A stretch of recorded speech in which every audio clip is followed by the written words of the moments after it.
Assalamualaikum warahmatullahi wabarakatuh. Alhamdulillah, wassalatu wassalamu ala rasulillah wa ala alihi wa ashabihi wa man wala. Asyhadu an la ilaha illallah wahdahu la syarikalah wa asyhadu anna Muhammadan abduhu wa rasuluh. Selamat pagi para pendengar Anas Radio sekalian dimanapun Anda berada. Masih bersama kami di acara yang setiap ba'da syubuh dilangsungkan, yaitu renungan pagi 30 menit belajar adab bersama Al-Ustaz Rizky Abu Zakaria Al-Maksari Hafizahullah Ta'ala dari pembacaan kitab Al-Adabul Mufrad karya Al-Imam Al-Bukhari. Ya, Alhamdulillah pada hari ini siaran kami masih berlangsung karena kemarin kebetulan Ustaz Rizky sedang kurang enak badan. Jadi mudah-mudahan sekarang beliau sudah bisa lagi. Baik, hari ini di tanggal 19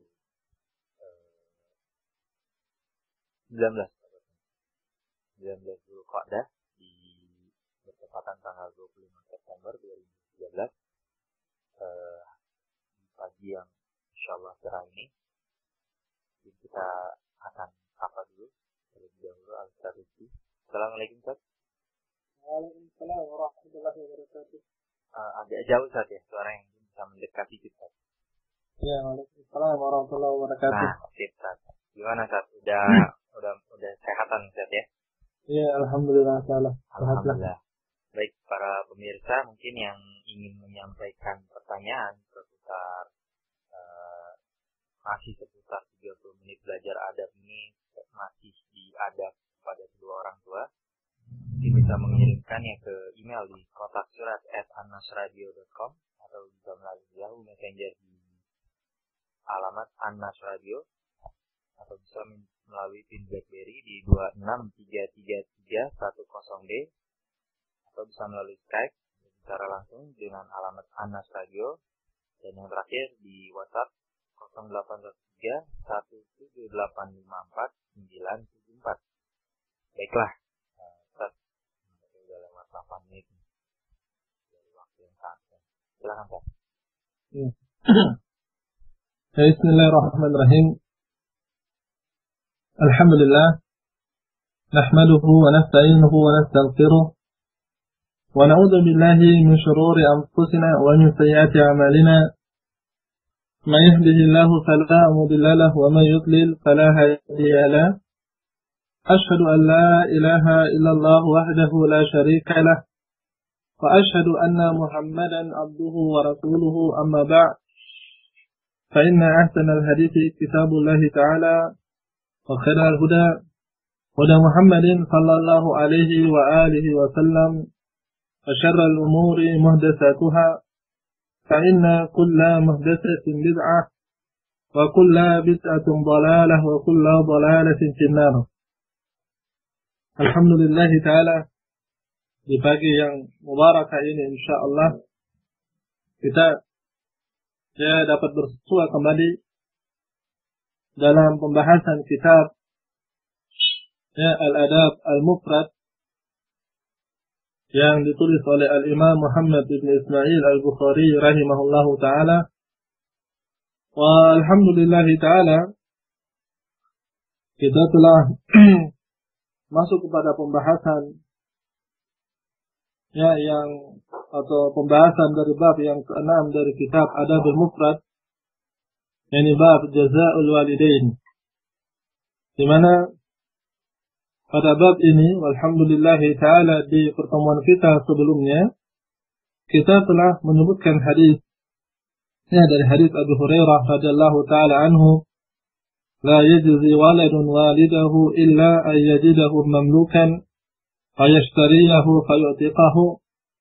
Hadis di mana Abu Hurairah radhiyallahu taala anhu meriwayatkan dari Nabi sallallahu alaihi wasallam, yang merupakan hadis pertama pada bab ini, bahwa Nabi sallallahu alaihi wasallam bersabda, tidaklah seorang anak akan dapat mengganjar kebaikan orang tuanya kecuali anak tersebut mendapatkan bapak atau orang tuanya tersebut dalam keadaan sebagai seorang budak hamba sahaya. lantas dia membelinya, kemudian membebaskan sang bapak tersebut. Saya sebutkan pada pertemuan terdahulu ini bahwa hadis ini menjadi penerjemah. Ya, hadis ini menjadi penerjemah dari bab yang diinginkan oleh Imam Al-Bukhari, ya, jazaa'ul walidain, balasan. Ya, balasan ya, terhadap kedua orang tua. Di mana Imam Al-Bukhari rahimahullah ta'ala menuliskan bab ini, bahwa sebenarnya seorang anak tidak akan mungkin memberikan ganjaran, tidak akan mungkin memberikan balasan terhadap kebaikan yang telah dilakukan oleh kedua orang tuanya kepada si anak tersebut. Demikian juga kita telah menyebutkan hadis yang kedua dari bab tersebut, ya, ini hadis Abdullah ibn Umar tentang kisah seorang anak yang memikul ibunya tawaf, ya, di Baitullahil Haram. Lantas dia menanyakan kepada Abdullah ibn Umar, apakah amalan tersebut sudah dapat, ya, sebagai ganti atas kebaikan sang ibu terhadap si anak? Maka Abdullah ibn Umar mengatakan tidak. Ya, bahkan tidak satu desah nafas, ya, ketika sang ibu tersebut hendak melahirkan si anak dapat diganjar dengan, ya, amalan si anak tersebut dengan memikul ibunya tawaf di Baitullahil Haram. Ini menunjukkan betapa besarnya, ya, kebaikan seorang ibu kepada si anak yang tidak akan mungkin diganjar, tidak akan mungkin dibalas dengan amalan. Ya, tidak akan mungkin diganjar dan dibalas dengan amalan apapun yang dilakukan oleh si anak. Ya, para pendengar, ya, An-Nas Radio sekalian, ya, dua hadis yang terdahulu kita sebutkan yang mengisyaratkan bab yang diinginkan oleh Imam Al-Bukhari rahimahullahu ta'ala tadi. Selanjutnya insyaallah kita melihat pada hadis yang berikut, yakni hadis Abu Hurairah, di mana Imam Al-Bukhari rahimahullahu ta'ala menyebutkan dengan sanad beliau, ya, dari jalan Abi Hazim an Abi Murrah maula Aqil, dia mengatakan bahwa Abu Hurairah, anna Abu Hurairah kana yastakhlifuhu Marwan wa kana yakunu bi Dhil Hulaifah fakanat ummuhu fi baitin wa huwa fi akhar. Ya, ini, ya, Abi Murrah maula Aqil, dia berkata bahwa adalah Abu Hurairah radhiyallahu ta'ala anhu yastakhlifuhu Marwan. Maksud dari kata yastakhlifuhu Marwan, yakni Marwan ibn Abdul Malik, ya, Marwan, ya, menjadikan Abu Hurairah radhiyallahu ta'ala anhu ini, ya, menempatkan Abu Hurairah radhiyallahu ta'ala anhu sebagai wakil beliau, sebagai pengganti beliau di saat beliau safar. Yang menempatkan Abu Hurairah pada posisi pengganti sang khalifah, sang imam di zaman tersebut. Wa kana yakunu bi Dhil Hulaifah. Ya, dan adalah beliau berada di Dhil Hulaifah, yakni suatu tempat yang beberapa mil, ya, tidak begitu jauh dari kota Madinah. Ya, tidak begitu jauh dari kota, ya, Madinah. Fakanat ummuhu fi baitin, dan ibu beliau, itu ibunda dari Abu Hurairah radhiyallahu ta'ala anhu berada pada suatu rumah, sementara Abu Hurairah menempati rumah yang lain. Jadi rumah beliau berbeda dengan rumah sang ibu. Qala, maka berkata Abi Murrah maula Aqil, fa idza arada an yakhruja waqafa ala babiha faqala assalamu alayki ya ummatah wa rahmatullahi wa barakatuh. فتقول وعليك السلام يا بني ورحمة الله وبركاته. Ya, ya. Abu Murrah ini berkata, dan apabila Abu Hurairah radhiyallahu ta'ala anhu arada an yakhruja, ketika beliau hendak keluar dari rumah beliau, ya, hendak berangkat pergi, ya, keluar dari rumah beliau, waqafa ala babiha, Beliau singgah sejenak di depan pintu sang ibu. Depan pintu rumah sang ibu. Lantas berkata Abu Hurairah, faqala, Assalamu alaikum ya ummatah wa rahmatullahi wa barakatuh. Mengucapkan salam kepada ibunda beliau. Beliau mengatakan, Assalamu alaikum ya ummatah. Ya, keselamatan bagimu wahai ibundaku yang tersayang. Wa rahmatullahi wa barakatuh. Yang kemudian dijawab oleh sang ibu tersebut, Waalaikumsalam ya bunayya wa rahmatullahi wa barakatuh. Wahai anakku, demikian juga keselamatan bagimu wa rahmatullahi wa barakatuh. Setelah itu Abu Hurairah berkata, Rahimakillah kama rabbaytini saghiran. Fataqulu rahimakallah kama barartani kabira. Lantas berkata Abu Hurairah setelah itu, setelah mengucapkan salam kepada ibunya, lantas beliau mendoakan sang ibu, Rahimakillah. Ya, semoga Allah subhanahu wa ta'ala memberikan rahmat kepadamu wahai ibuku. Ya, kama rabbaytini saghiran. Bagaimana halnya engkau telah mengasuh, bagaimana engkau telah memelihara, mengayomi aku di saat aku masih kecil, di saat aku masih belia. Kama rabbaytini saghiran. Maka sang ibu ini lantas menjawab, Fataqul, Rahimakallahu kama barartani kabiran. Maka demikian juga bagimu wahai anakku. Semoga Allah subhanahu wa ta'ala memberikan rahmat kepadamu. Ya rahimakallahu kama barartani kabiran. Kemana halnya engkau telah berlaku baik kepadaku di saat aku jadi usia tua selama ini. Thumma idza arada an yadkhula sana'a mithlahu. Berkata Abu Murrah, demikian juga ketika Abu Hurairah hendak masuk ke rumah beliau melakukan hal yang serupa, mengucapkan salam dan mendoakan ibunya sebelum beliau masuk ke dalam rumah beliau. Ini amalan. Ini demikian menakjubkan. Amalan yang sangat langka kita dapat di zaman kita. Ini juga contoh teladan dari seorang sahabat yang mulia. Itu Abu Hurairah radhiyallahu taala anhu, betapa beliau memuliakan ibunda beliau. Ya, ketika beliau mendapatkan kedudukan yang tinggi di sisi khalifah, ketika beliau diangkat menjadi naib, menjadi wakil, ya, wakil dari Khalifah Marwan, di saat tersebut, beliau radhiyallahu taala anhu sama sekali tidak melupakan kedua orang tua beliau. Beliau sama sekali tidak melupakan ibunda beliau.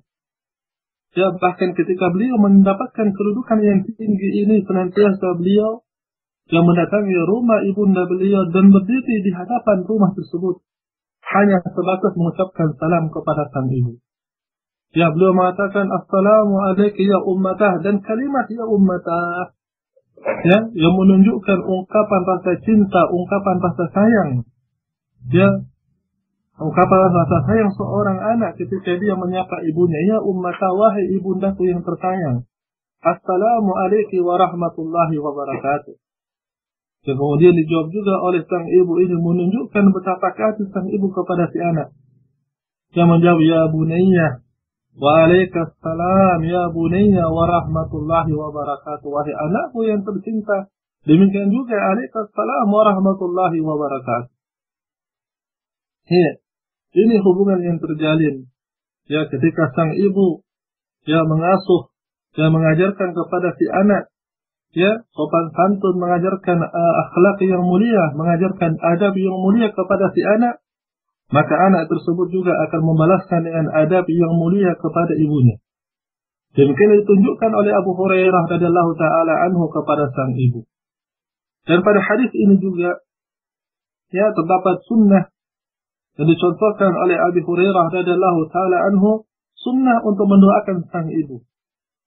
Ya, sunnah untuk mendoakan selalu sang ibu. Iya, di saat dia masih hidup, terlebih lagi setelah sang ibu ini wafat.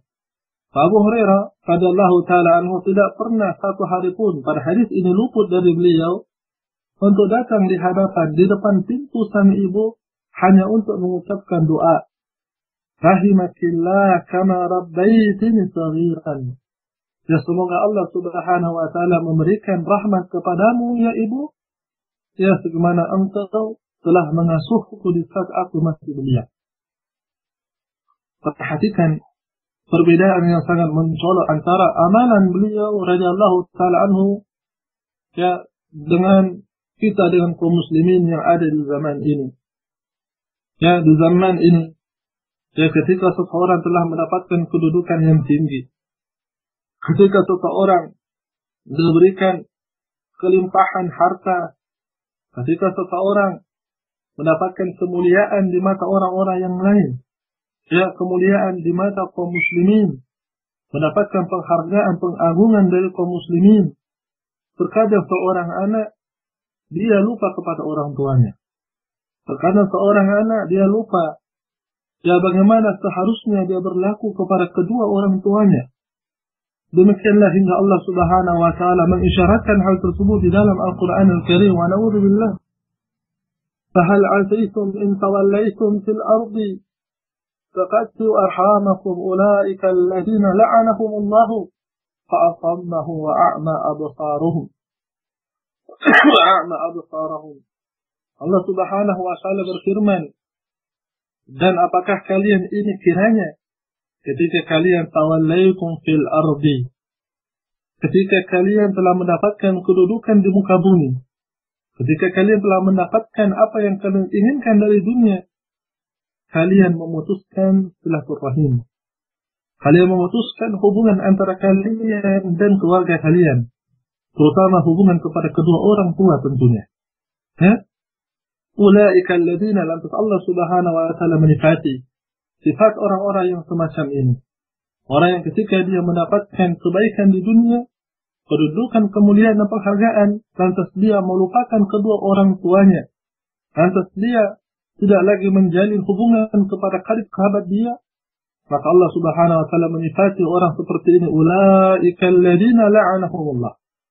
Bahwa mereka ini adalah orang-orang yang dilaknat oleh Allah Subhanahu wa taala, fa'asammahu wa a'ma absarahum. Ya Allah Subhanahu wa taala akan jadikan dia bisu. Dia akan menjadikan penglihatan dia buta sama sekali. A'ma absarahum. Dijadikan buta mata dia, terutama mata hati dia. Dibutakan mata hati dia. Dan inilah dia kebutaan yang akan menyiksa seorang hamba di dunia dan di akhirat. Wa na'udzubillahi min dzalik. Karena itulah ikhwanna jami'an, ya saudara-saudara kami, para pendengar radio An-Nas sekalian, jangan sampai keberadaan kita di dunia ini, ya, apa yang kita miliki di dunia ini melupakan kita dari kedua orang tua kita. Jangan sampai seorang anak, ya, dia lupa menyapa kedua orang tua. Jangan sampai seorang anak sangat jarang ya untuk menyapa dan mendoakan kedua orang tuanya di hadapan kedua orang tua dia.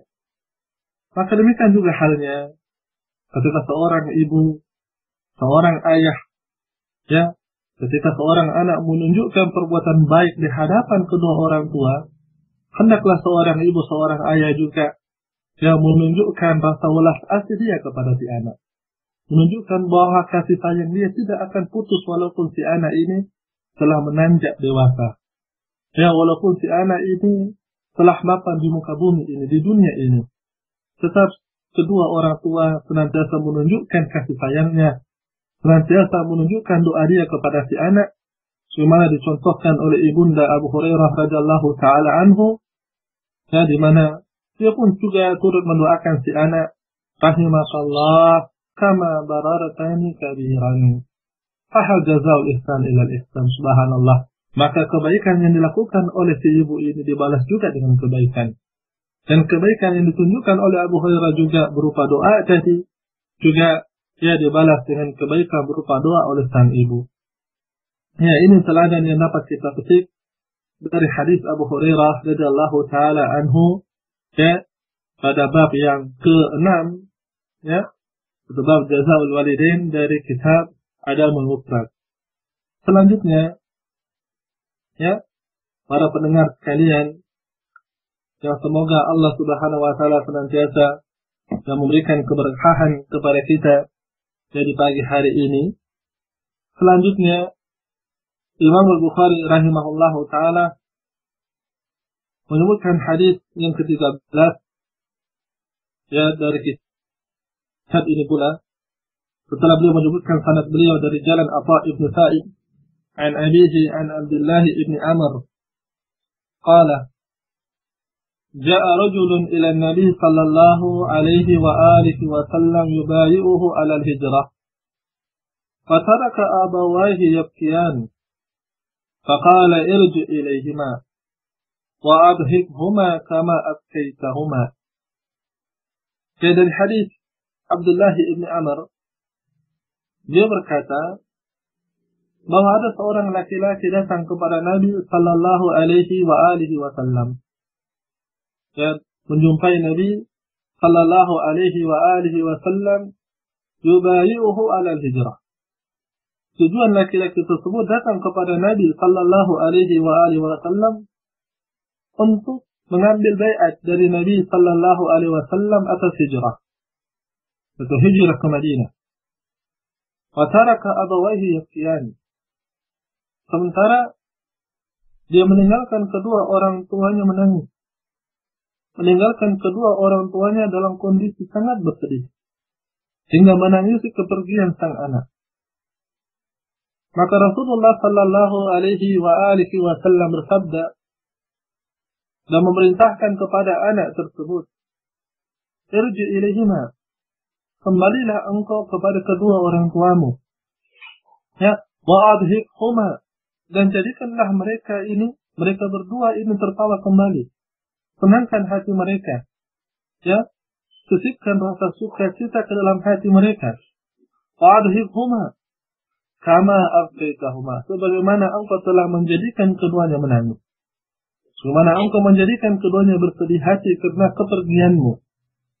Hadis ini ya merupakan salah satu juga di antara hadis bahwa seorang anak ketika berbuat perbuatan yang menyakiti hati seorang ibu atau seorang ayah atau kedua orang tuanya, maka haruslah dia mendatangkan amalan perbuatan yang serupa yang menyenangkan kedua orang tuanya tersebut. Memang dicontohkan di sini dari perintah Nabi sallallahu alaihi wa alihi wasallam. Masa seorang datang kepada Nabi sallallahu alaihi wasallam yubayi'u ala hijrah. Dan hijrah saat itu termasuk di antara amalan yang paling mulia. Hijrah ke Madinah. Hijrah ke Madinah. Dan bisa pula kalimatul hijrah di sini mencakup semua amalan. Semana yang ma'ruf yang telah kita ketahui bersama bahwa al-hijrah sendiri itu dikelompokkan pada dua bahagian. Ada hijrah bil jism, hijrah dengan fisik, dan ada hijrah dengan hati. Hijratu bil jism dan hijratu bil qulub. Ya, dan kalimat yubayi'u ala hijrah mencakup kedua jenis hijrah tersebut. Hijratul jism di sini yang paling tinggi, paling mulia, hijrah kepada Nabi sallallahu alaihi wasallam di Madinah. Di saat ketika Nabi sallallahu alaihi wasallam diperintahkan untuk hijrah ke Madinah, dan seluruh kaum muslimin juga diperintahkan untuk hijrah ke Madinah. Hanya saja hijrah ke Madinah ini terputus. Hijrah di Madinah ini sudah berakhir hukumnya. Di mana Nabi sallallahu alaihi wasallam bersabda pada hadis yang sahih, la hijrata ba'da al-fath. Bahwa tidak ada lagi hijrah, yang hijrah ke Madinah setelah futuh Makkah. Setelah Makkah berada kembali di tangan kaum muslimin. Maka setelah itu Makkah dan Madinah sudah menjadi bahagian dari negeri kaum muslimin. Maka tidaklah seorang muslim dia hijrah dari Makkah ke Madinah. Ini hijrah yang pertama, hijrah yang paling mulia, hijratul bil jism. Ya, demikian juga di antara hijratul bil jism, hijrah dari darul kufur ila darul Islam. Hijrah dari suatu negeri kekufuran, negeri yang terdapat kesyirikan, berpindah dari negeri tersebut ke negeri Islam, ke negeri al-Islam. Yang berikutnya dari hijrah juga, hijrah, ahli dzunub wal ma'asi wa ahli al-ahwa wal bidah. Hijrah dari bergaul, berteman, berada pada suatu majelis bersama dengan para pelaku dosa dan kemaksiatan. Karena seorang yang dia dekat dengan pelaku dosa dan kemaksiatan, dia tidak akan aman pada dirinya, ya, untuk tidak terjatuh kepada dosa dan kemaksiatan. Karena itulah Nabi Sallallahu Alaihi Wasallam ya menganjurkan dalam beberapa hadis, dalam banyak hadis bahkan, agar seseorang dia menjauhkan diri dari perbuatan dzunub, menjauhkan diri dari perbuatan kemaksiatan.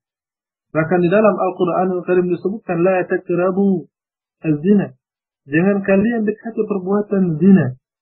La taqrabu malal yatim, jangan kalian dekati untuk memakan harta anak yatim, yakni jangan sampai kalian dekat kepada perbuatan kemaksiatan dan perbuatan dosa. Karena kapan seseorang dia dekat kepada suatu perbuatan dosa, khawatir dia akan terjatuh pada perbuatan dosa tersebut. Demikian juga Nabi Sallallahu Alaihi Wasallam ya mengajak seluruh umatnya untuk tidak mendekat kepada perbuatan-perbuatan yang syubhat, perbuatan atau amalan yang samar antara yang benar dan yang salah, antara yang halal dan yang haram. Kata Nabi Sallallahu Alaihi Wasallam, "Faman ittaka syubhat." Barang siapa yang menjauhkan diri, menjaga dirinya dari perbuatan syubhat tersebut, maka sungguh dia telah menjaga agama dia dan telah menjaga kehormatan dia. Ini hijrah. Hijrah dari ahli dzunub wal ma'asi, dan hijrah juga dari ahli al-ahwa dan bidah. Hijrah menjauhkan diri, tidak bergaul dengan para pengekor hawa nafsu dan pelaku perbuatan kemungkaran, perbuatan bidah, perbuatan bid'ah, perbuatan muhdatsah.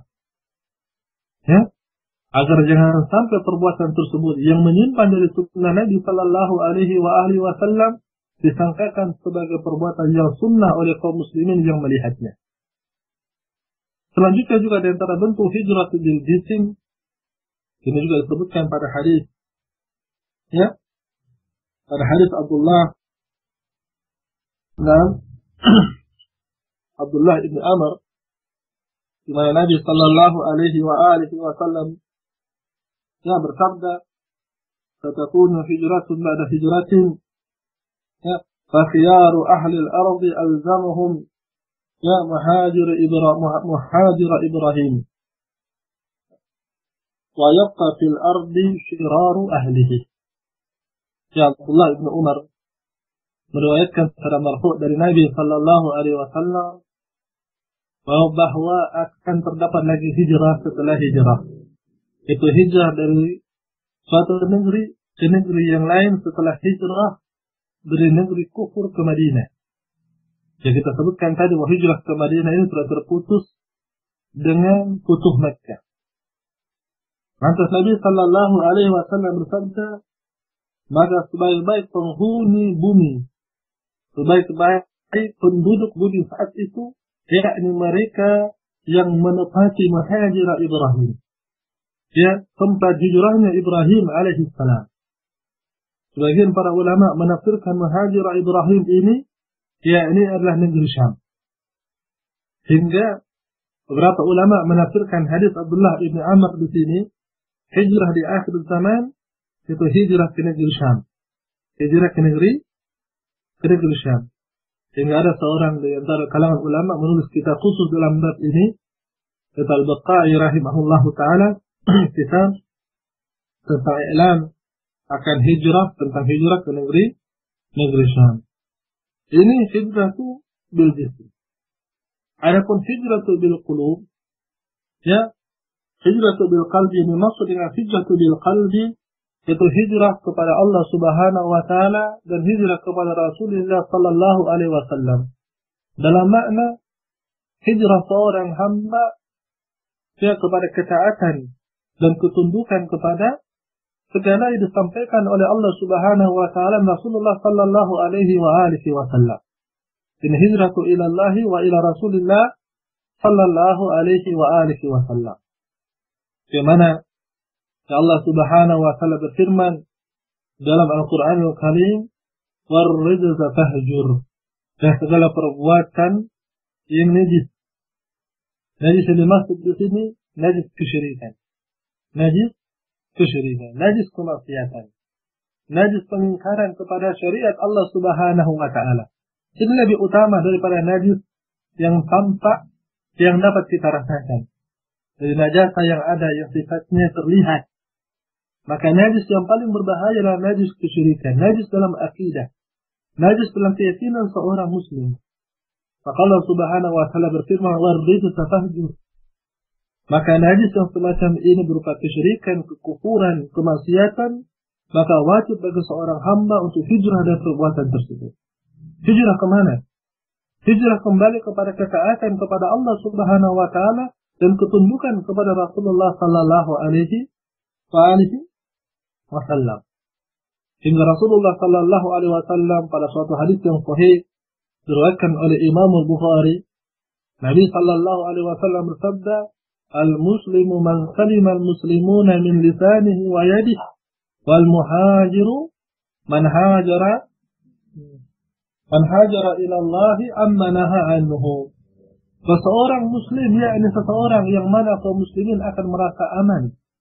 Ya, yang mana kaum muslimin akan terhindar dari segala keburukan, baik itu dari perbuatan tangan dia, amalan dia, ataukah dari ucapan dia. Dan seorang muhajir, kata Nabi sallallahu alaihi wasallam, seorang muhajir, yakni seseorang yang hijrah ya kepada Allah Subhanahu wa taala, menjauhkan diri dari segala yang dilarang oleh Allah Subhanahu wa taala. Ini hakikatul hijrah bil qulub. Hakikat hijrah dengan hati. Ya, seseorang menghadapkan wajahnya, menghadapkan hatinya dengan penuh keikhlasan, dengan penuh ketundukan untuk beribadah kepada Allah Subhanahu wa taala. Iya. Jadi sahabat ini yang datang kepada Nabi sallallahu alaihi wasallam dan hendak mengajukan baiat kepada Nabi sallallahu alaihi wasallam, yubayu ala hijrah, hijrah pada semua makna yang kita sebutkan tadi. Hijrah pada semua kandungan yang ada, baik itu hijrah dengan fisik maupun hijrah dengan hati. Ya, apabila hadis ini terjadi ketika diperintahkannya hijrah dari Makkah ke Madinah, maka tentunya berlaku hijrah dengan fisik. Ya, sebelum hijrah dengan hati. Dan bila mana hadis ini diriwayatkan oleh Abdullah ibn Amr, ini setelah Nabi sallallahu alaihi wasallam mustaqir berada di Madinah, ya, dan setelah terjadinya Futuh Makkah, maka maksud dari hijrah di sini yakni dikedepankan hijrah bil qulub, hijrah dengan hati. Maka pengambilan baiat di sini sebenarnya pengambilan baiat atas ketaatan kepada Allah dan Rasulnya, ketundukan kepada perintah Rasulullah sallallahu alaihi wasallam. Ya, karena hijrah ada yang wajib, ada juga yang sunnah. Dan keduanya masuk pada kategori syariat Allah dan syariat Nabi sallallahu alaihi wasallam. Tapi perhatikan, ketika amalan yang wajib ini, ketika amalan disyariatkan ini, ya, sampai menjadikan kedua orang tua menangis, menjadikan kedua orang tua dari sahabat tersebut bersedih hati karena sang anak akan meninggalkan dia, Nabi sallallahu alaihi wasallam tidak memberikan ya peluang bagi si anak untuk melanjutkan hijrah dia. Nabi sallallahu alaihi wasallam akan melarang anak tersebut yang melakukan hijrah, menunaikan baiat dia sampai si anak menyenangkan hati kedua orang tuanya terlebih dahulu. Ya, Nabi sallallahu alaihi wasallam bersabda, "Irji ilaihima." Kembalilah engkau kepada kedua orang tuamu terlebih dahulu. Lihat dia itu bersedih. Ya, mereka bersedih dan senangkan keduanya terlebih dahulu, kemana engkau telah menjadikan keduanya bersedih. Maka hadis ini tidak berarti bahwa Nabi menghalangi hijrah yang hendak dilakukan oleh sahabat tersebut, tidak. Dan Nabi sallallahu alaihi wasallam tidak membatasi si anak sehingga dia mengabaikan salah satu di antara syariat, tidak. Namun Nabi menganjurkan bahwa yang terbaik yang menyatukan semua amalan kebaikan. Berbuat baik kepada kedua orang tua ini kebaikan. Maka berbuat baiklah terlebih dahulu kepada kedua orang tuamu. Setelah itu baru penuhilah hijrah yang engkau telah sampaikan baiat kepada Nabi sallallahu alaihi wasallam. Ini kaidah yang berlaku di kalangan para ulama kita, bahwa jamak baina maslahatain dia muqaddam daripada ilgha ihdal maslahat. Menyatukan dua kemaslahatan, dua kebaikan dari syariat yang mampu dilakukan, itu lebih didahulukan daripada mengabaikan atau menggugurkan salah satu dari dua kebaikan tersebut. Kalau kita melihat pada banyak hadis yang disampaikan oleh Nabi Sallallahu Alaihi Wasallam mengarah kepada makna ini. Nabi Sallallahu Alaihi Wasallam selalu berupaya menyatukan dua kebaikan yang bisa dilakukan seorang hamba. Baru setelah itu jika tidak mungkin disatukan, tidak mungkin dipadukan, baru dipilih salah satu di antara keduanya yang paling aslah, yang paling besar kemaslahatannya. Iya. Masya Allah Ta'ala. Ya, pada hadis ini juga, hadis Abdullah ibn Amr ini juga, menunjukkan betapa besar keutamaan, birrul walidain, keutamaan berbuat kebaikan kepada kedua orang tua. Mana kita telah sebutkan terdahulu bahwa perbuatan baik kepada kedua orang tua ini bahkan seringkali disandingkan dengan peribadatan tauhid kepada Allah Subhanahu wa Ta'ala. Bahkan termasuk di antara amalan yang paling mulia setelah tauhid dan setelah pekerjaan ibadah salat. Karena itulah hak orang tua perlu untuk kita perhatikan. Hak orang tua perlu untuk senantiasa kita jaga. Baik itu yang zahir, yang tampak di hadapan kita berupa nafkah misalnya, berupa perbuatan ihsan, kebaikan kepadanya, dan juga tentunya menjaga hati mereka.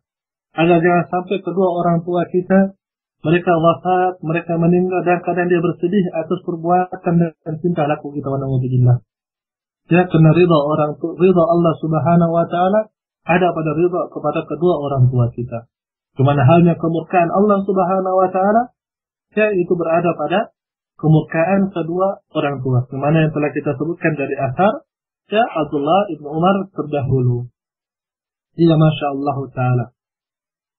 Demikian para pendengar Radio An-Nas yang diberkahi oleh Allah Subhanahu wa Ta'ala sekalian.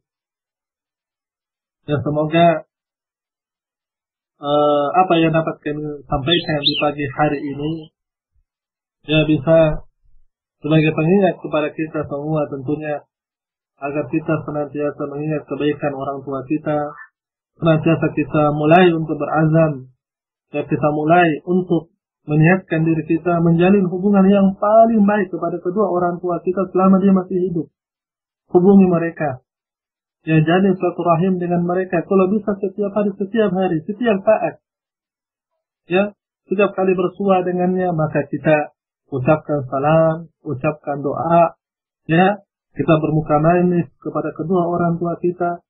Selalu menampakkan wajah yang berseri kepada mereka, agar mereka ridha dan mereka melihat betapa sang anak ini benar-benar telah berusaha untuk menyenangkan orang tua di usia-usia mereka yang menjelang berjumpa dengan Allah Subhanahu wa Ta'ala.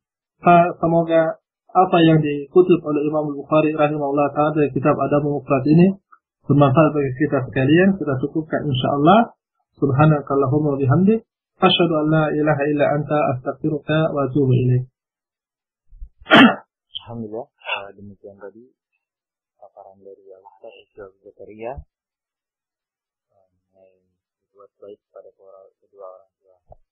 Baik, untuk selanjutnya kita masuk kepada sesi tanya jawab. Alhamdulillah Ustaz sudah masuk beberapa pertanyaan. Mungkin kita bacakan dulu yang masih berkaitan dengan tema. Ini ada dari Helwa di Madura. Ustaz, Ana pernah baca di suatu majalah, yaitu salah satu perkataan ulama atau mutiara hikmah yang berkata bahwa sekarang ini harta adalah tameng bagi kaum muslimin. Jadi dengan harta itu menjadikan kemuliaan bagi Islam. Bagaimana hal ini, Ustaz? Dan yang dimaksud bahwa dengan adanya harta yang kita miliki akan menjadikan kita mulia. Lalu pertanyaan keduanya, doa apa yang diucapkan untuk kedua orang tua yang sudah meninggal? Apakah dengan doa Allahumma ighfir lahuma warhamhuma wa'afihuma wa'fu anhum, atau bagaimana, Ustaz? Ya, silakan, Ustaz. Alhamdulillah ta'ala, kepada saudara siapa? Helwa di Madura. Saudara Helwa di Madura. Biasa untuk pertanyaan yang pertama ya, tentang masalah kedudukan harta bagi kaum muslimin. Ya benar, ya bahwa harta memiliki manfaat yang besar. Dan Allah dan Rasulnya tidaklah yang mengharamkan seseorang untuk mencari harta duniawiyah. Allah Subhanahu wa taala berfirman, ya, ya, qul man harrama zinatallahi allati akhrajat li ibadihi. Katakanlah wahai Muhammad, siapa yang melarang? Ya, siapakah yang mengatakan bahwa Allah Subhanahu wa taala telah mengharamkan perhiasan dunia bagi hamba-hambanya? Maksudnya bahwa pertanyaan ini tidak ada satupun keterangan ya dari Allah Subhanahu wa taala bahwa Allah Subhanahu wa taala melarang seorang hamba ya, untuk mengambil bahagian dari perhiasan duniawiyah. Walaupun tentunya sebaik-baik perhiasan yang ada adalah ketakwaan kepada Allah Subhanahu wa taala. Demikian juga ya Allah Subhanahu wa taala berfirman, "Wa amma bi ni'mati rabbika fahaddits." Bahwa dengan segala nikmat Allah Subhanahu wa taala yang Allah berikan kepadamu. Dan juga isyarat ya bahwa seorang hamba tidak terlarang untuk mencari nikmat Allah Subhanahu wa taala. Sekiranya terlarang, maka tidak mungkin Allah Subhanahu wa taala memerintahkan kepada hamba tersebut untuk menyampaikan nikmat yang dia miliki. Nikmat yang dia miliki. Jadi wa amma bi ni'mati rabbika fahaddits, isyarat ya bahwa Allah Subhanahu wa taala membolehkan seorang hamba untuk mendapatkan nikmat atau mencari nikmat dari Allah Subhanahu wa taala. Demikian juga pada surah Al-Jumu'ah yang seringkali kita dengar dibacakan oleh para imam di masjid. Ya, di mana pada akhir-akhir ayat pada surah tersebut Allah Subhanahu wa taala ya bahkan menganjurkan bagi seluruh hambanya apabila telah menuntaskan ibadah salat untuk ya mereka berada di luaran sana, berada di permukaan bumi ini ya untuk mencari ya nikmat dan kebaikan dari Allah Subhanahu wa taala.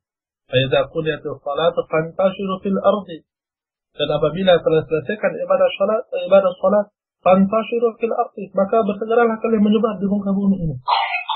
Ya wabtagu, dan carilah ya keutamaan dari Allah Subhanahu wa taala. Jadi ayat-ayat yang seperti itu misalnya menunjukkan bahwa ya mencari dan memiliki harta bukan hal yang terlarang dalam agama kita. Akan tetapi yang perlu diperhatikan bagaimana harta tersebut ketika berada di tangan seorang muslim. Ketika harta ini berada pada kaum muslimin, apakah harta tersebut akan diarahkan kepada kebaikan atau tidak? Ya, bukankah pada hadis yang kita singgung di pertemuan kita sebelumnya, ketika para sahabat mengadukan kondisi sahabat yang miskin, yang kekurangan harta, mengadu kepada Nabi Sallallahu Alaihi Wasallam dan berkata, Ya Rasulullah, zahaba ahlul dukhur bil ujur. Wahai Rasulullah, orang-orang yang kaya raya ini sudah mengambil semua kebaikan, sudah mengambil ya pahala dengan harta dia, ya dengan sedekah, dengan ibadah haji, dengan ibadah umrah, dengan kurban. Semua ibadah yang sifatnya kaitannya dengan materi sudah diambil pahalanya oleh orang-orang yang memiliki harta. Sedangkan kami yang miskin nggak ada lagi. Kami yang miskin ini nggak mampu mengejar pahala mereka. Ini menunjukkan juga bahwa seseorang yang memiliki harta ketika harta tersebut diarahkan kepada kebaikan, mendapatkan pahala Allah Subhanahu wa taala, ya, maka inilah yang terbaik yang seharusnya dilakukan oleh seorang muslim. Iya. Jadi harta dimaksud di sini tamang atau wiqayah bagi kaum muslimin, yaitu tamang agar jangan sampai mereka yang berada pada kondisi di mana mereka tidak mampu melakukan peribadatan kepada Allah Subhanahu wa taala. Lebih dari itu tentunya kalau kita berbicara secara lebih luas lagi tentang interaksi suatu negara dengan negara yang lain, tanpa adanya kekuatan ya finansial, kekuatan ekonomi suatu negara muslim, tidak akan mungkin negara ini bisa kokoh kecuali dengan pertolongan Allah Subhanahu wa taala. Iya, seperti perlu diperhatikan seperti ini. Ya, jadi semoga jadi maksud dengan bahwa harta adalah wiqayah, adalah pelindung tameng bagi kaum muslimin, ya, justru tameng dari poin pertama tentunya, dari penjaga bagi dia dari perbuatan dosa, kemaksiatan, ya, dia akan memudahkan dia untuk mendapatkan amal-amal kebaikan, dan juga untuk menjaga tatanan kaum muslimin yang berada pada suatu negeri, ya, itu dibutuhkan adanya harta. Tapi bukan berarti bahwa harta itu segala-galanya. Bukan berarti bahwa harta itu ya segala-galanya, bahwa bukan juga murni bahwa harta itulah yang menjadikan seorang itu mulia, tidak. Yang menjadikan mulia seorang hamba adalah ketakwaan kepada Allah Subhanahu wa taala. Harta hanya salah satu di antara sebab ya kepada ketakwaan. Ya, sebab kepada ya ketakwaan. Bersama dengan itu juga harta bisa menjadi sebab kepada perbuatan fujur. Bahkan Nabi sallallahu alaihi wasallam juga mengingatkan kepada kita tentang bahaya harta ini. Dengan Nabi sallallahu alaihi wasallam bersabda bahwa ma akhsha alaikum as-suqah, saya tidak khawatir kalian miskin. Yang saya khawatirkan kepada kalian apabila ya pintu-pintu dunia ini, gudang harta dunia ini dibukakan bagi kalian, harta diberikan kepada kalian. Itu yang dikhawatirkan oleh Nabi sallallahu alaihi wasallam. Jadi adanya harta di tangan kita, di tengah-tengah kaum muslimin ini, ya, itu antara kita menjaga rasa takut kita kepada Allah Subhanahu wa taala, jangan sampai tergelincir kepada kekufuran dan perbuatan fujur, ya, dan juga ya pengharapan agar dengan harta tersebut maka akan semakin mendekatkan kita kepada ya peribadatan kepada Allah Subhanahu wa taala. Ya, adapun doa yang diucapkan untuk kedua orang tua yang telah meninggal dunia, ya salah satu di antaranya diajarkan itu doa yang disebutkan oleh si penanya, Allahumma firhuma warhamhuma wa'afihuma wa'afu anhu. Juga doa-doa yang lainnya juga diperbolehkan, dan mintakan ampunan kepada kedua orang tua, mintakan agar dilapangkan bagi dia surga, ya, agar dimudahkan pada yaumul hisab, dan semua doa yang yang doa tersebut akan berupa permintaan kebaikan kepada orang tua kita, baik itu di alam kuburnya maupun nanti ketika berhadapan kepada dengan Allah Subhanahu wa taala di akhirat kelak. Ya, dan tidak ada batasan dalam doa semacam ini kepada orang tua selama doa tersebut ya mendoakan kebaikan bagi orang tua yang telah meninggal dunia. Walaupun ada beberapa doa-doa yang diajarkan oleh Nabi sallallahu alaihi wasallam, maka itu tentunya lebih baik untuk kita bacakan baik itu ketika sholat atau setelah sholat atau waktu-waktu yang mustajab, yang waktu di mana doa kita dikabulkan, kita membacakan doa tersebut ya, dan kita doakan orang tua kita dengan doa-doa semacam ini. Ya, wallahu taala ala wa ahkam bissawab. Baik, pertanyaan selanjutnya Ustaz dari Abu Asma dari Gmail. Bismillah, barakallahu fiikum Ustaz dan Ustaz, mana yang didulukan antara berbakti kepada orang tua sendiri yang hanya melahirkan saja dengan berbakti kepada orang tua angkat, misalkan paman dan bibi yang membesarkan kita? Apakah kita berdosa jika kita tidak memanggil ibu kandung kita dengan ibu karena kebiasaan kita dari kecil dan kita tahunya sudah besar kalau dia kita penyelahir? Ya, baik, Masya Allah ya. Dan Allah yubarik fik kadzalik ya Abu Asma. Ini sudah kita terangkan terdahulu ya di awal pembahasan tentang berbuat kebaikan kepada kedua orang tua, di mana kita sebutkan bahwa berbuat kebaikan ini kepada ibu terlebih dahulu, terus kepada bapak, setelah itu al-aqrabu fal-aqrab. Setelah itu kerabat yang terdekat kepada si anak. Ini tertib. Dia berbuat kebaikan kepada orang tua. Ya, jadi ketika seorang anak misalnya dia berpisah dengan orang tuanya sejak dia masih kecil, tetap saja kewajiban, keharusan bagi si anak untuk berbuat baik kepada ibunya. Setelah kita sebutkan hadis Abdullah ibn Umar, ya, Abdullah ibn Umar jangankan ya yang dilakukan oleh sahabat tersebut mengikut ibunya tawaf di Baitullahil Haram, bahkan semua amalan dilakukan oleh seorang anak. Ya, semua amalan dia dikumpulkan, amalan kebaikan dia disatukan untuk ditakar dengan kebaikan sang ibu ketika melahirkan si anak. Ya, itu tidak lebih berat timbangannya daripada kebaikan sang ibu. Jadi kalau misalnya dia dipisah jauh dari ibunya, dipisah jauh dari kedua orang tuanya, tetap hak kedua orang tua itu masih ada pada diri sang anak. Dan sang anak masih tetap harus untuk berbuat kebaikan kepada sang ibu dan mendahulukannya dari siapa saja. Ya, karena dia yang melahirkan. Karena dia yang melahirkan, cukup ini sebagai satu sebab. Ya, bahwa seorang anak harus mendahulukan sang ibu. Karena sang ibu yang melahirkan dia, yang meregang nyawa demi melahirkan sang anak di muka bumi ini. Setelah itu, ya tentunya balasan al-ihsan, al-jaza'ul ihsan illal ihsan. Ya, maka tidaklah kita membalas kebaikan orang lain, terutama kerabat kita, kecuali juga dengan kebaikan.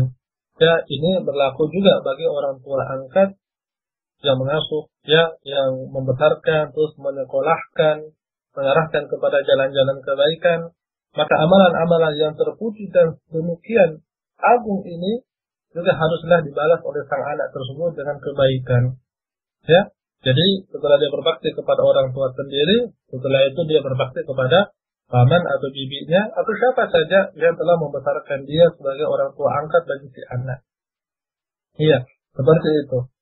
Ya, adapun masalah memanggil ibu kandung, ya bukan dengan kalimat ibu, ya karena terbiasa memanggil misalnya ibu angkat dengan ibu, sementara ibu kandung, ya disapa dengan ucapan yang lain. Apabila sang anak tidak mengetahui hal tersebut, ya, atau sang ibu itu tidak mengabarkan kepada si anak, ya kita anggap ini kelalaian dari sang ibu.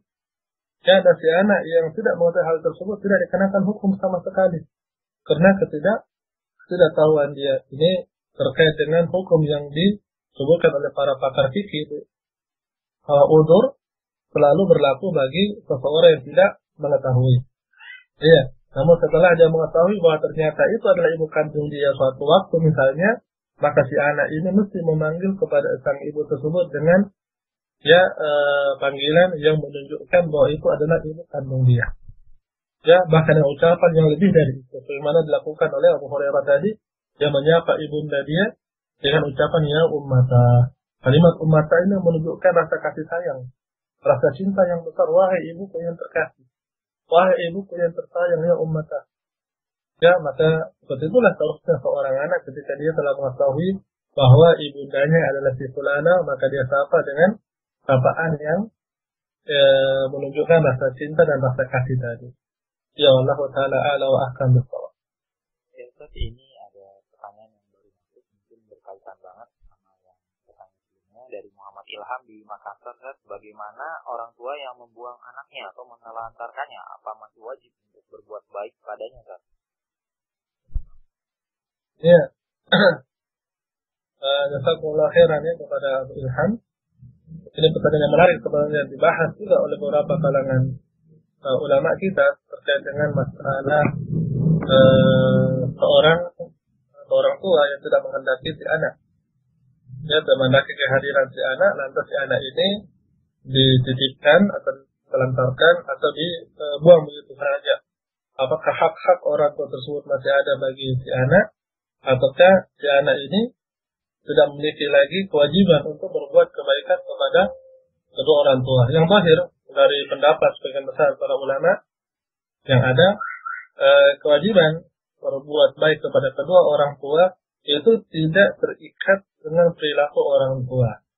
Tidak terikat dengan perilaku orang tua. Mau orang tua itu seorang musyrik, seorang kafir, seorang pelaku kemaksiatan, peminum khamar, atau seperti yang dilakukan ditanyakan tadi, si orang tuanya melantarkan si anak. Ya, kekufuran dan kesyirikan lebih besar dari itu. Ya, tetapi kekufuran dan kesyirikan pun Allah Subhanahu wa Ta'ala tetap menganjurkan dalam Al-Quran Al-Karim, "Fasahibhuma di dunia ma'rufa." Ya, tetap dianjurkan untuk berbuat baik kepada kedua orang tua ini di dunia, walaupun dia pelaku kesyirikan. Dan tidak ada dosa yang lebih berat daripada kesyirikan. Dan tidak ada perbuatan perilaku orang tua yang lebih buruk daripada kesyirikan dan kekufuran. Ketika perbuatan ini sendiri tidak menghalangi berbaktinya seorang anak kepada kedua orang tuanya, termasuk juga yang ditanyakan tadi. Termasuk yang ditanyakan tadi, bahwa si anak ini ya tetap harus berbuat baik kepada kedua orang tuanya walaupun diperlakukan seperti itu. Ya, tambahkan lagi juga, ya tentunya mimba bernasihat kepada kedua orang tua, ya ketika dia mengetahui hal tersebut dilakukan oleh orang tuanya, maka sebaiknya dia memberitahukan kepada orang tua agar bertobat kepada Allah Subhanahu wa taala, istighfar kepada Allah Subhanahu wa taala, ya, dan agar dia berbuat kebaikan yang dapat menghapuskan perbuatan dosa atau keburukan tersebut. Dia mengingatkan kembali kepada orang tuanya bahwa yang dilakukan terdahulu terhadap dirinya itu perbuatan kemaksiatan kepada Allah Subhanahu wa taala. Ya, ya seperti itu. Allahu taala ala wa ahsan. Ya, baik. Pertanyaan selanjutnya ini dari Sulaim di Jakarta. Ustaz, terkait meminta izin sebelum masuk ruangan orang tua, apakah hal tersebut wajib atau sunnah? Ya. Yang wallahu taala alam bisawab, zahir dari hadis Abu Hurairah tidak menunjukkan kewajiban. Ya, tidak menunjukkan kewajiban meminta izin kepada kedua orang tua di saat hendak masuk atau keluar rumah. Ya, yang disebutkan pada hadis Abu Hurairah radhiyallahu taala anhu hanyalah sebagai bentuk keteladanan, bentuk contoh. Dan ini perbuatan yang paling utama dilakukan oleh seorang anak, ya, seorang anak kepada kedua orang tua dia. Saat dia datang, saat dia keluar, itu memberitahukan kepada kedua orang tuanya atau meminta izin kepada kedua orang tuanya. Apakah ini wajib? Tidak sampai ke derajat ya yang wajib. Ya. Ya. Pertanyaan terakhir ya, Ustaz. Dari Bang Jack nih, dekat Keranggan nih, Ustaz. Ustaz, sebetulnya kuburan orang tua itu apa setahun sekali harus ditengok dan dibersihkan? Karena kalau nggak ditengok, kuburannya jadi banyak rumput ilalang dan tak terurus. Apakah dibenarkan membayar orang untuk membersihkan kuburan orang tua supaya terawat dan nggak ada rumput ilalangnya? Silakan, Ustaz. Bismillahirrahmanirrahim. Ya, alhamdulillah ta'ala, ya terkait dengan perlakuan kita terhadap kuburan, ya terutama itu kuburan orang tua yang diwajibkan bagi seorang anak atau seorang muslim dalam memperlakukan kuburan kaum muslimin, apalagi orang tuanya, agar jangan sampai kuburan tersebut dia tidak terlihat, ya tidak terlihat sebagai suatu kubur. Namun bukan berarti juga bahwa kuburannya dibangun tinggi, enggak. Kemana perlakuan yang berlebihan dari sebagian besar kaum muslimin yang ada di banyak negeri, termasuk di negeri kita. Jadi hanya sebatas diketahui bahwa tempat ini adalah kuburan. Itu dengan membersihkan di sekitarnya, ya, membersihkan rumput ilalang yang ada agar tetap terlihat bahwa ini adalah kuburan. Ya, dan tidak ada batasan dalam hal tersebut. Ya, selama sudah dianggap dibutuhkan maka dilakukan. Dan perlakuan seperti itu kepada kubur ini sesuai dengan kadar kebutuhan, kadar hajat. Tidak dilebihkan. Tidak dilebihkan. Termasuk juga pada ziarah ke kubur. Yang menengok kubur juga tidak ada batasan. Harus tahun sekali pada waktu tertentu. Ya, pada bulan tertentu misalnya. Ya, tidak ada batasan. Ya, harus menengok kuburan orang tua pada waktu-waktu tersebut. Bahkan ketika seorang anak memiliki kesempatan ya untuk menengok kubur orang tuanya, selain untuk datang mengingat orang tuanya, mendoakan keduanya, juga faedah bagi si anak untuk mengingat kematian, ya, dan menghitung ajal misalnya, maka itu dianjurkan. Ini dianjurkan karena Nabi Sallallahu Alaihi Wasallam ya telah menyebutkan tentang masalah ini, tentang ziaratul kubur, dan beliau Sallallahu Alaihi Wasallam bersabda, "Bainaha tudzakirukumul maut."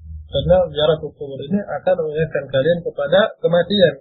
Dan juga Nabi Sallallahu Alaihi Wasallam sendiri telah berziarah ke kubur ibunda beliau, ya, kepada kedua orang tua beliau, dan hendak mendoakan kepada keduanya, walaupun Allah Subhanahu Wa Taala akhirnya melarang untuk memintakan ampunan kepada kedua orang tuanya tersebut dan hanya sebatas keringanan. Ya. Jadi dari amalan seperti ini terdapat isyarat ya bahwa ziarah kepada kubur orang tua tidak terlarang.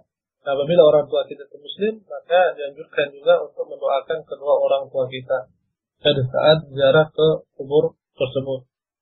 Tidak memperbanyak ziarah itu juga dianjurkan, ya, apalagi jikalau ziarah tersebut identik dengan ritual-ritual tertentu yang sering dilakukan oleh kaum muslimin. Ya. baik itu ritual terkait dengan penyelenggaraan ziarah itu sendiri atau ritual terkait dengan waktu atau masa di mana dilakukan ziarah. Ya Allah taala ala wa akan bisawab. Ya, baik. Mungkin itu pertanyaan terakhir untuk hari ini. Jadi bagi para pendengar radio yang sempat dibacakan pertanyaannya yang sudah mengirimkan, insya Allah nanti di kesempatan yang akan datang akan kita ajukan lagi kepada Patricia Zakaria ataupun kepada Pak Desa. Baik, kami ucapkan jazakallahu khairan atas kesediaan waktunya untuk mengisi acara pagi ini. Baiklah para pendengar radio, mungkin kita akhirkan saja sampai di sini perjumpaan kita. Kami mohon maaf apabila ada kekurangan. Subhanakallahumma wa bihamdika, asyhadu an la ilaha illa anta, astaghfiruka wa atubu ilaik. Assalamualaikum warahmatullahi wabarakatuh. Waalaikumsalam warahmatullahi wabarakatuh.